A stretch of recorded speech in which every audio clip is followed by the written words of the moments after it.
T'sais, on essaye d'être à l'écoute des jeunes, là, mais c'est pas facile de les sortir du sous-sol. La génération Z boit moins, ça c'est pas nouveau, on en parle depuis des années, mais ça, est-ce que ça veut dire qu'ils se tournent vers le sans-alcool?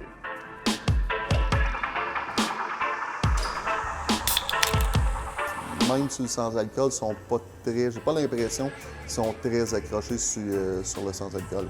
Qu'est-ce qui explique, selon vous, que les jeunes consomment moins autant que ce soit alcool, sans-alcool? Ça, qu'est-ce qui l'explique, je ne sais pas.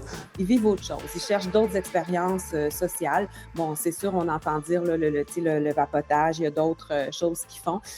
Mais au niveau de la consommation d'alcool, c'est effectivement en baisse chez eux et ce n'est pas nécessairement remplacé par des boissons sans alcool. Mais si on regarde nos ventes générales, avec la distribution en épicerie et en dépanneur, on était environ à 60 sans alcool, 40 avec alcool.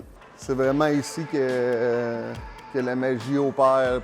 Pour essayer de rejoindre une clientèle qui change, il faut tester de nouvelles approches. Puis pour la microbrasserie Bockel, ça passe par le développement de nouveaux produits. On est présentement à l'usine de la microbrasserie. Qu'est-ce qui se passe ici?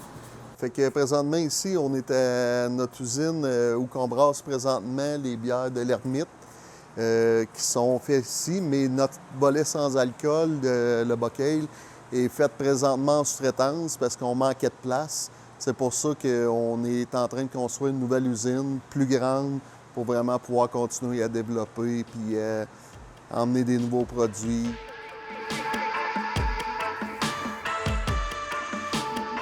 Pour développer le sans-alcool, puis un volet prêt à boire sans alcool, puis nos boissons à base d'érable qu'on veut faire. Fait que on va vraiment pouvoir se réinventer. Dans quel état se situe l'industrie présentement? L'industrie, depuis 1 an et demi, a un petit peu plus de misère. Là, le marché s'est resserré. Le dollar loisir, je pense, est moins présent. Fait qu'il y a beaucoup de micros qui ont de la misère au Québec. Ça va être important d'acheter local, acheter québécois.